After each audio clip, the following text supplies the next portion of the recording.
Okay, Sean, I'm going to record this, but it's not. This isn't a share. Although what I'm just going to say now really is a share, and should you know I should technically spend an hour saying this, but I'm going to say it in just a few moments. B'ezrat Hashem and Hamaven Yoven.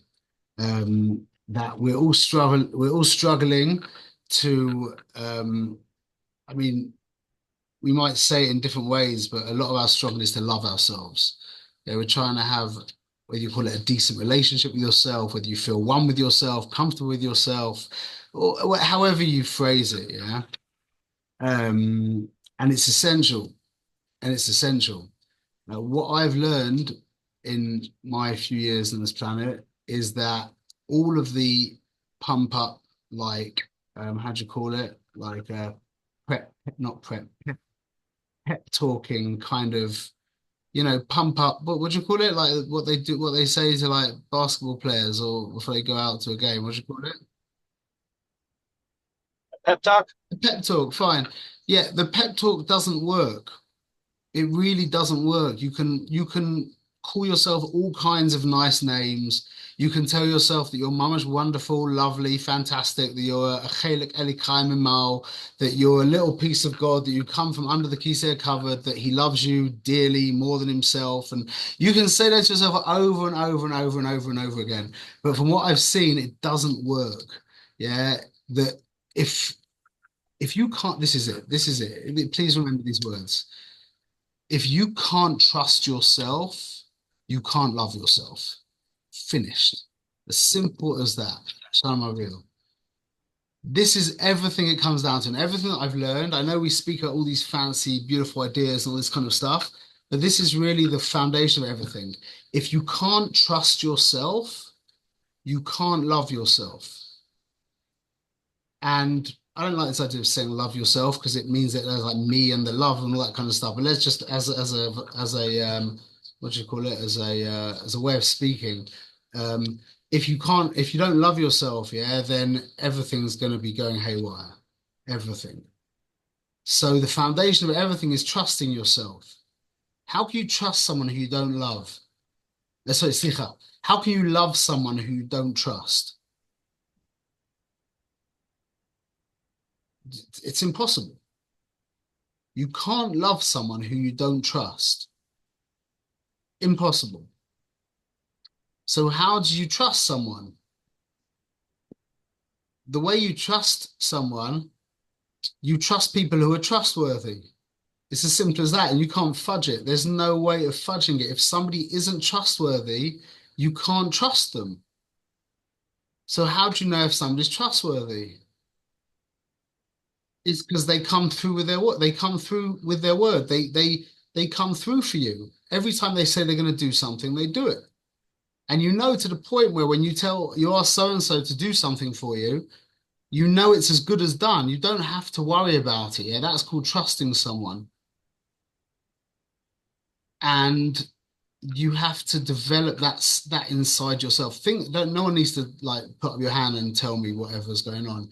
But everyone think right now for a moment about something that they're doing that they really wish they weren't doing. Yeah, maybe not at this second, but everyone has something in their mind that they do that they just wish they weren't doing. Why can't you just turn around and just say to yourself, you know what, I'm committing now not to do this anymore? Why can't you do that and just not do it? The fact that you can't do that shows you that the amount that you can't do that, that's a break in your trust of yourself, and that is causing all kinds of balagan in your life and the life of the people who love you and who are close to you. So how do we fix that? And that's what this is about. Okay, like I said, we can speak about this for hours and hours. What we're talking about right here, we're at the beginning of the year. Okay, my year for me in my learning year begins on Simchas Torah when we're Messiah the Torah, and we begin again. Begins Simchas Torah and ends just before Simchas Torah. Okay, so we're right here right now. So basically, what we're going to do now, or what my recommendation is, that can really change your life, and I've seen it change my life in indescribable ways, is to commit to something and to do it. Now, I'll just tell you, this is the problem here, is that it's that the stakes are high. Why? Because if you commit to something and you hold to it, yeah, then you fall in love with yourself deeply, passionately, ecstatically, whatever. You can keep going with the adjectives, yeah. However, if you make a commitment and you break it, then you've betrayed yourself and you fall deeper into the abyss of self-hatred and all the other things that we don't want to be involved in. So I'm telling you now, this is the stakes are so high. I can't stress that to the point where I know with people that are in my life day in, day in, day out, people that I know closely, especially one person in particular that I'm close with, he is he is lit he has until just recently where he made a promise. He was literally unable to make a promise. He was unable to commit to anything. Why? Because subconsciously he knows that he's committed to things in the past over and over and over, and every single time he's betrayed himself. And he doesn't even know why he can't commit to something anymore. But the reason is because subconsciously he knows the pain that he's caused himself to suffer from his broken promises to himself. Just like imagine a man is married and his wife just constantly betrays him. She says she'll do this and she doesn't. She says she'll do that and she doesn't. The marriage, that would be a nightmare. So that a lot of us live in that matzah, and then what we do as a defense mechanism is we stop committing to anything. So at least now we don't have to deal with the pain of betraying ourselves. I'm sorry that we're speaking so hard, yeah, but I think this is for this time of year, one day a year we can speak so hard. Yeah, the pain, people will stop taking on commitments, and many of us have done that. Yeah, nearly all of us have done that because the pain of the broken commitments has just become too overwhelming. And we don't even know that we just can't commit anymore. So this is, like I'm saying again, yeah, the stakes are so high, but it's worth it. It's worth it because if we can commit to something and we can come through on our commitment, we end up trusting ourselves, and then we end up loving ourselves. And then before you know it, you're on this upward spiral to Kedusha and Avoida and reality. That's really what you're on. You're on this upward spiral to reality. I could literally talk about this for a long, long time. Yeah. And maybe we should, but not now, because now Lemaisa, this is Lemaisa. Okay. That was the pep talk. Okay. But this is Lemaisa. So I do every year, I commit to projects that start on Simchas Torah or the day after, whatever you're for you, Simchas Torah, for me, Yisroel Hag, however it is. And I commit to them. And these are personal projects. The difference between a personal project and something like a Daf Yomi, which is also very hailing if you can do it. The problem with Daf Yomi is it's usually too big a bite for most people. It's such a massive bite that most people end up messing up, and then like they just said, they just broke a promise themselves again, which is not. So we're not talking about taking on something like Daf Yomi. That in my opinion is too much. Plus another thing is that there's an external thing pushing you along, and that means that you're not doing it yourself 100%.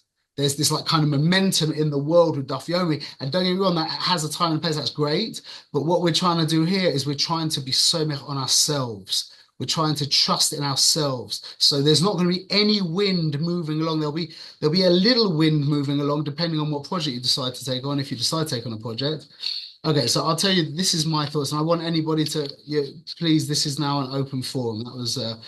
I'm just gonna lead the way, but please, put in your 2 cents. One project that I think everybody should take on that is super easy, super easy. There's not so much the idea of trusting yourself. It's just Lemaisa, the practical benefits of it are huge. Is everyone has that 2-part volume of the Chofetz Chaim, Shmir Soloshen? Basically, every Jewish family, every English-speaking Jewish family has it. Yeah. So I recommend don't read what's on the right page. Yeah, like the Hashkafa thing. just read like, and I think my opinion is Dafka don't read that. Just if you just read the halacha of the Shmir Soloshen every day, which takes anything from about 10 seconds to maybe 45 seconds, that has tremendous benefits in Shmir Soloshen. I can't think of anything else that can help you more in Shmir Soloshen.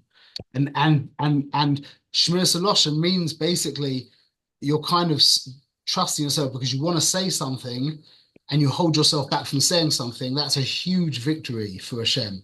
That's a huge victory for Kedusha in the world, and you'll see yourself rise up from that avoider. So my first recommendation behind Meir is a picture of the Chofetz Chaim. So that's Hashgacha. So there you go.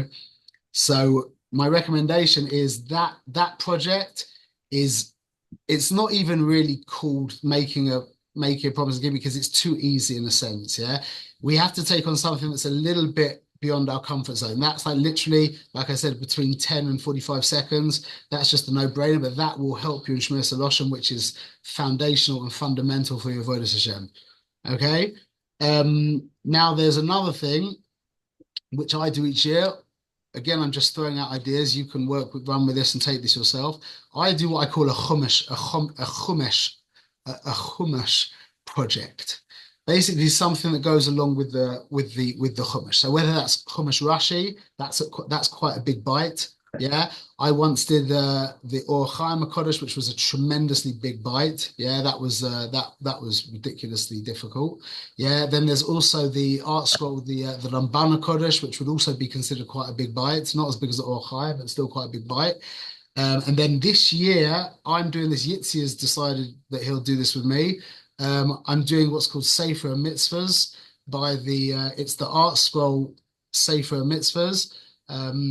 And if you want to join us with that's quite a big bite. Now I'm just going to show you what I've done. Well, I'm just going to share my screen a moment.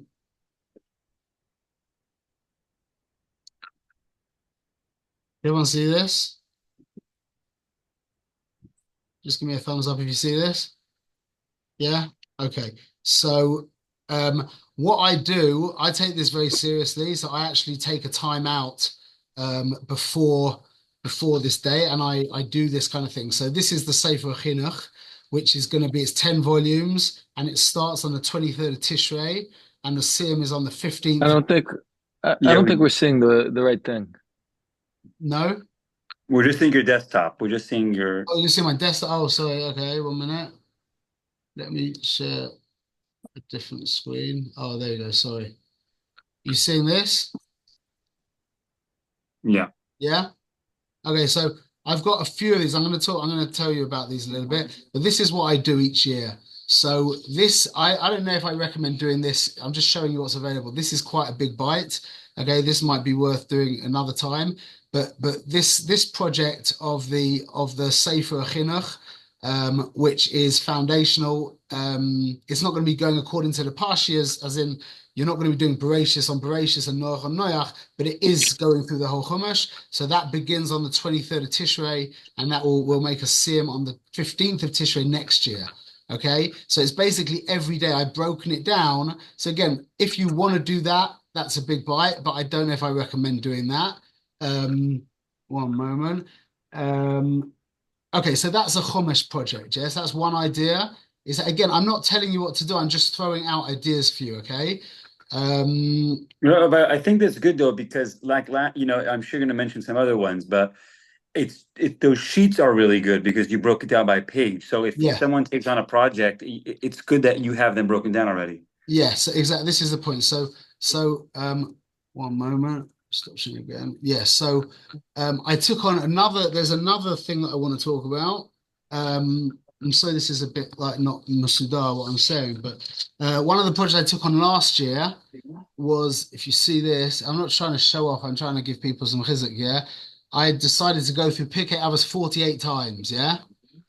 Now, this is what the reason I'm saying this. I'm going to give you an amazing, uh, just something that helped me amazingly. So I took on to do this to go through. So 48 times, I figured I'll maybe mess up a few weeks, like say 4 weeks out of the year. So I figured if I do a perek a day, Yeah. Again, you have to approach this like a businessman. Don't take Yiddishkeit less seriously than your business. Chas v'shalom. Yeah. At least as seriously. At least. Yeah. So like you strategize a little bit with your business, hopefully. Yeah. Well, if you're a good businessman, you do. Strategize a little bit with your Torah. Strategize a little bit with your Avodas Hashem. It's mamash, it's worth it. So anyway, so what I did was I took on to do Pirkei Avos 48 times. And I basically said to myself, I do a perek a day. Okay, that's not a bad idea. 6 days a week. Yes, I have Shabbos off and I do a perek a day. That's quite a good idea, no? So I was struggling. I did it for like probably about 15 weeks. I get through it 15 times. I was pasha struggling because how much you do? I started doing it after every tefillah, yeah? So you got Shachris, Mincha, Ma'ariv. So I started doing a little bit after Shachris, a little bit after Mincha, and a little bit after Ma'ariv. But I always ended up with too much to do at Ma'ariv, and I was tired, and it ended up rolling over to the next day. And so what I did, and this was a game changer. I know this sounds so like simple, but it was such a game changer. Okay, so this is the first perek, yeah. So it starts here, two, and then on the third page, don't see that little circle around the ches? So one day I had the bright idea of instead of me just giving myself a be'erech, like each day I have to go through the perek, which is quite specific, but then after Shachris Mincha Ma'ariv, I'll take a little bit. That word little bit is a killer. You can't say little bit to your Yetzer Hara because to the Yetzer Hara, little bit could be one word. So I decided to define what little bit is. So little bit, oh, sorry about the background, whatever. Little bit was to Mishnah Ches on Shachris. And then little bit was to Mishnah Tesvav for Mincha. And then I would make a siyum of the perek at Ma'ariv. And what I did was because you got more energy at Shachris, I gave myself slightly longer than I did for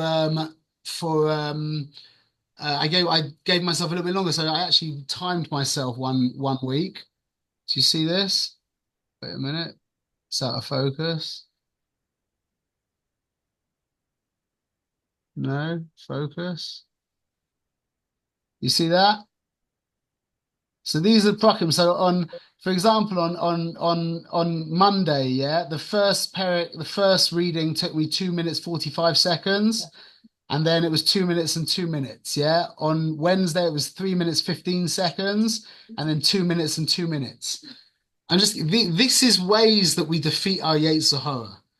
These are, I know it's so funny that we're talking like this, but it's really important to cut this, that when you leave it open, yeah, your Yetzer Hara will walk all over you. Even when you make it clear, there's still a good chance that he'll walk all over you. But at least there's yeah, Ariel.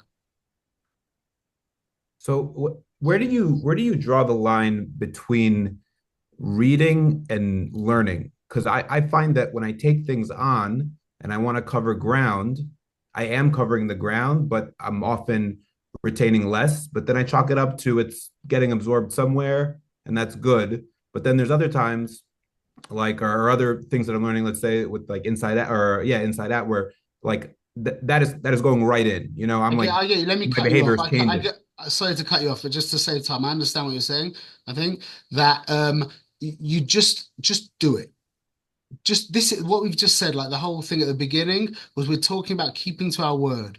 The word was to get through the information. Yeah, sometimes that just involves just reading. Yeah, when hopefully there's other times as well when you've got some more time, you try what you can to understand it. But in a bad situation, when you're dealing with loads of stuff, yeah, to sit after mincha for 2 minutes is like Kriyas Yamsuf. When you're in the middle of your day, yeah, and it's hitting the fan, yeah. It's mamash kriyas yamtiv to sit after mincha for an extra 2 minutes. You just mamash save the entire world, yeah. So don't worry about the fact that you didn't, you weren't, understanding the subtleties of the Mishnah and being miscovered to the Kavanas of the Anshe Gedola. You read the words, okay, and that is worth it. Like obviously, we want to understand what we're saying, but don't underestimate how choshev it is just to read the words, because this idea of taking on and committing is just so holy in itself. Okay, so everyone will have to play that by itself, but the reading the words is definitely the ikka thing. Just like Ma'ariv. Sometimes you got home at the end of the night, you're just about to get into bed and you realize, I didn't daven Ma'ariv. Yeah, how many times does that happen to someone? Yeah, that Ma'ariv is so heilig that you didn't think about one word and you said it twice as quick as you've ever said it before. That was mamash, kodesh, kadoshim, mamash, mamash, mamash. Okay, so just keep that in mind. Okay, so then there's this idea of a. So we've said number one, there's the Chofetz Chaim, which you should just take on anyway. That's just a no-brainer. Yeah? That's very, very helpful. Then there's the Chumash project if you want to do that, which would be, by the way, everyone has a chiyuv al pi halacha to learn Shnei Mikvah Echad Targum. You realize that, yeah? We're not talking about that. That should just be that there's no just like you keep Shabbos, you should be learning Shnei Mikvah Echad Targum. You can do that by the way I do it is because my reading it takes me so long to read, so I say every day the chelik in English and in Hebrew. Okay, you don't have to do the Onkelos, and my recommendation would be not to do the Onkelos. There's three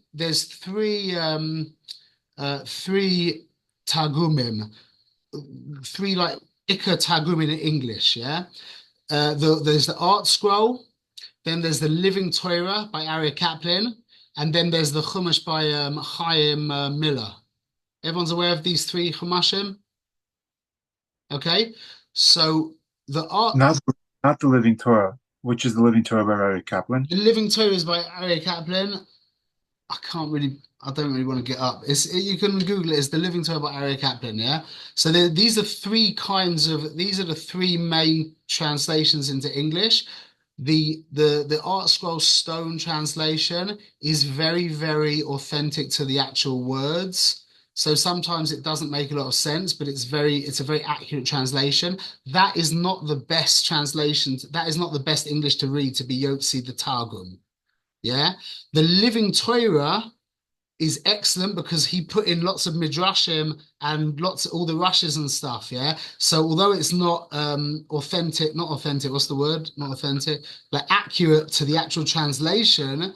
It's faithful to what it means because it has and it's very readable. That's better than the Chumash, the Art Scroll Stone translation.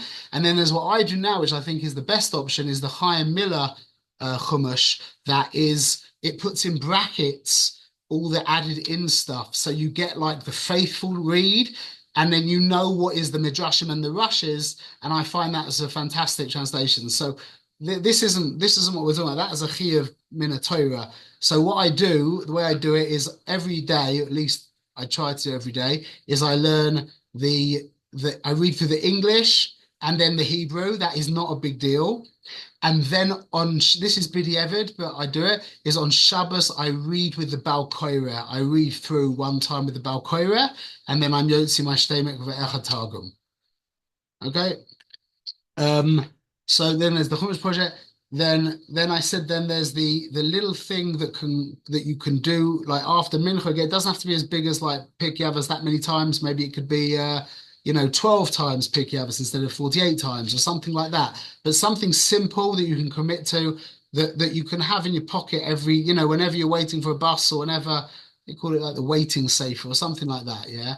A seder for when you're waiting, when you've got a few minutes. So that I did Pirkei Avos this year. Last year. This year I'm taking another project. Now these are two other options. I will finish on these. These are two very important options. Just that one moment. I'm just going to show my screen again.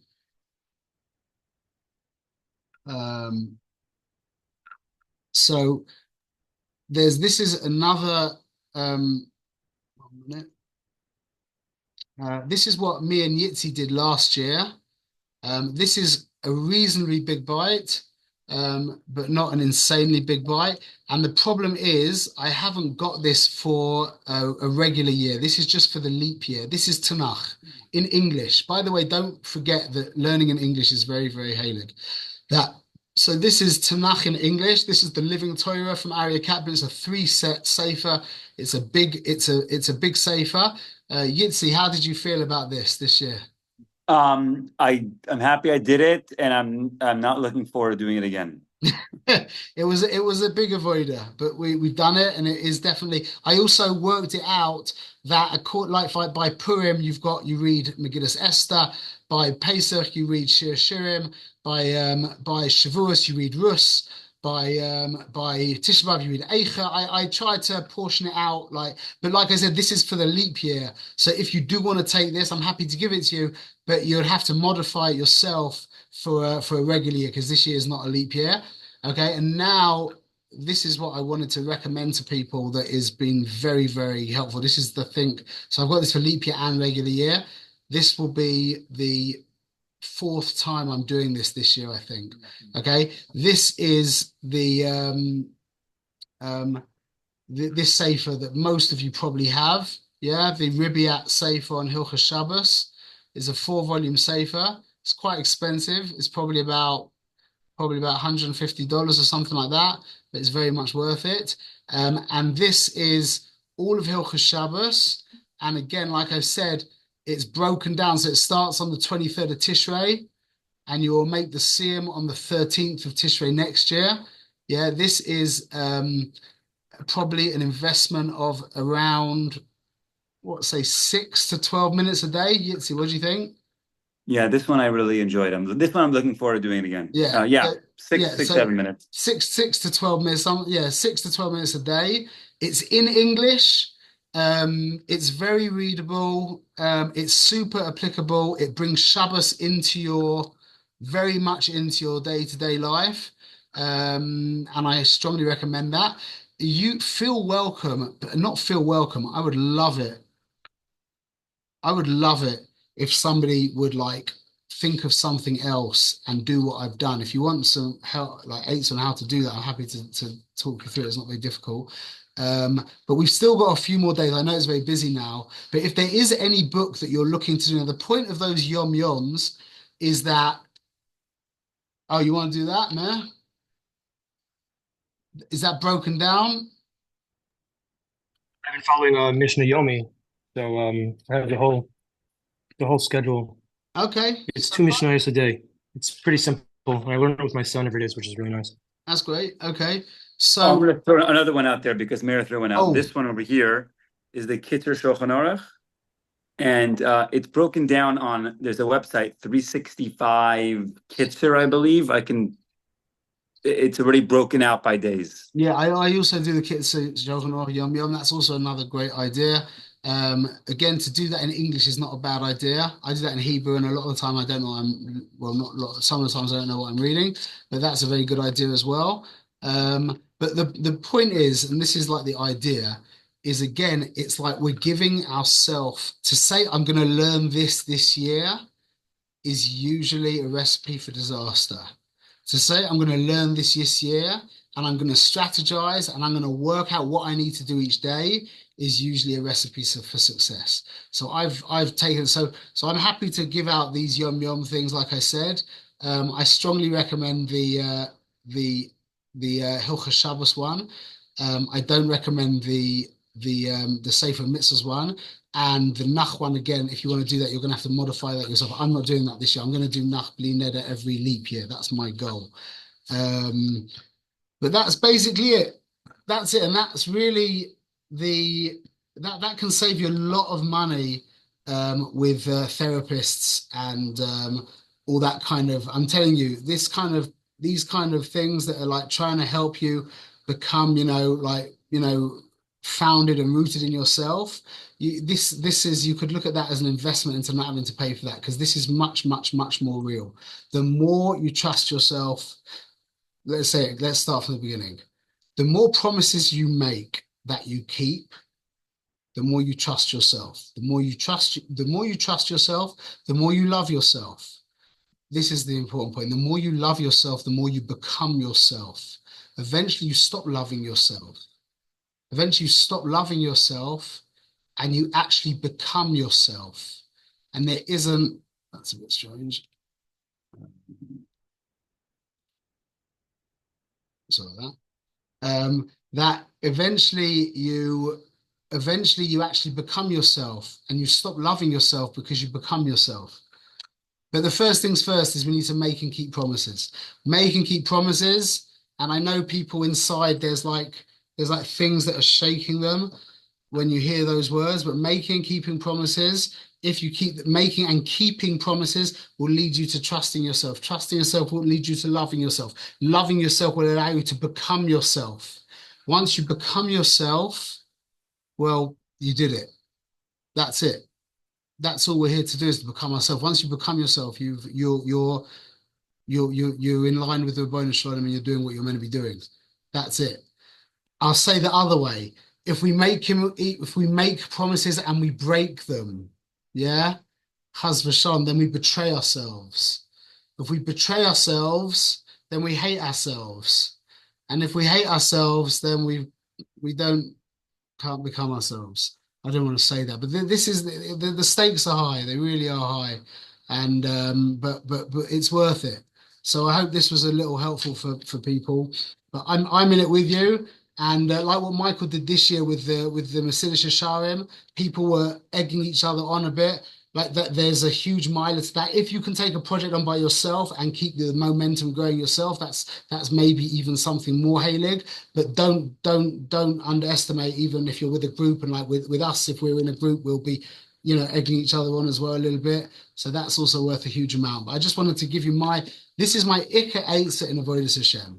Literally, my Ikar Eitzah in Avodas Hashem is this, and I always do it from Simchas Torah, because that's when we make a sim on the Chumash, until I make a sim in my sukkah and I celebrate my victories. This year, B'ezrat Hashem, we'll have we'll have a screen in the sukkah with a link up on Zoom, and maybe Yitz will be there physically as well, and anybody else who's in Eretz Yisrael is more than welcome to come along. But I celebrate it. I celebrate these victories, and I've seen in my life, I've seen it. I have such experience on this now that this really is true. Everything I've just said, according to my own personal experience, is betachlis emes mamash mamash. Okay, we should all be zocher. Any questions? Yeah. How would you compare this? Like the Mesilas Yesharim was a 90-day challenge, let's say quarterly. So these are all annual plans, what to do over the course of the year, finish the year. What are your thoughts of that compared to whether it's finishing a sefer over a quarter or a month? Fine, great. But then if you did it in a month, then make sure you've got something to fill that void for the next month. So if you did Mesilas Yesharim in 3 months, then break that into a Seder, so you've got the other 9 months accounted for of that Seder. That's my thoughts. And also, don't forget about reclaiming sanity. Oh, that's your toilet Seder. Yeah, that's for the toilet. Okay, so that was one of my. I have 2 quick questions. One was, where does the Heilige secular books fall into this? Toilet. Okay, and then if we want to set up some sort of learning with our kids, do you recommend the same kind of? That's really hard, and I do. Yeah, I mean, yeah. I haven't worked out a way of doing that properly yet. When I've come up with a good method to do that, I'll share it. But right now, I'm learning with one of my kids. We're trying to make a sim on the Rambam on Mishnah Torah for his bar mitzvah, which is a huge bite. We've still got another couple of years, and I haven't worked out a good method for that yet. So, but learning with your children, projects with your children is, obviously don't need to speak about that. It's Pasha, Givoldik. But it's very hard because you don't have to just schlep yourself. You have to schlep yourself and him. So it's like you're fighting 2 Yetzer Haras. Is it better to not make the same kind of commitment with your kid, or is it? Again, like I said, the stakes are high. Right. It's the same stakes. It's the same stakes. So just be aware of that. Maybe it's good to take on, like what Meir said, 2 missions a day. That's doable. 1 mission a day with a kid is doable. I'm going to do a perek of Rambam a day with my child. That's really hard. That really is hard. So again, the stakes are high and they don't change. If you make a promise and keep it, gewaldig. If you make a promise and break it, it's terrible. Sorry to make it Maybe a low volume approach with if you're gonna do it. But not making promises is not acceptable. Making promises and keeping them is gewaldig.